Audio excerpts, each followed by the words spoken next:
ஒரு அழகிய புல்வெளியில் ஒரு ஆர்வமுள்ள சிறிய முயல் இருந்தது. அவனுடைய பெயர் பென்னி. ஒரு நாள் பென்னி புல்வெளியில் குதித்து விளையாடிக் கொண்டிருந்த போது திடீரென்று ஒரு பெரிய காற்று வீசியது. அது அவனுக்கு மிகவும் பிடித்த சிவப்பு தொப்பியை தூரத்தில் அடித்துக் கொண்டு போய்விட்டது. ஐயோ, என் தொப்பி! என்று பென்னி கதறினான். அவன் தொப்பியை தேடி ஓடிக்கொண்டிருந்த போது அவனது நண்பன் பெள்ளி எனும் கிளியைச் சந்தித்தான். பெள்ளி, என் சிவப்பு தொப்பியை நீ பார்த்தாயா என்று கேட்டான் பென்னி.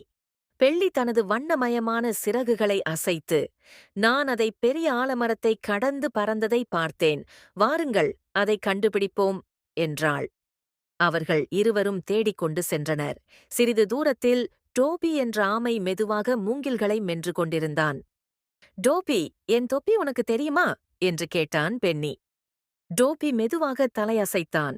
ஆம், அது ஆற்றங்கரைக்கு உருண்டு போனது என்றான். பென்னி, பெள்ளி, டோபி மூவரும் ஆற்றங்கரைக்கு புறப்பட்டார்கள். அங்கே அவர்கள் தொப்பியை கண்டார்கள். அது ஒரு கிளையில் சிக்கிக் கொண்டிருந்தது. எப்படி இதை எடுக்கலாம் என்று கவலைப்பட்டான் பென்னி. அதைக் கண்டு மரத்திலிருந்து சாலி என்ற அணில் துள்ளி இறங்கினாள். நான் உதவுகிறேன் என்று கூறி அவள் விரைவாக கிளையில் பாய்ந்து தனது வாளால் தொப்பியை பிடித்து பென்னிக்குத் தந்தாள். சூப்பர் என்று எல்லாரும் கொண்டாடினர்.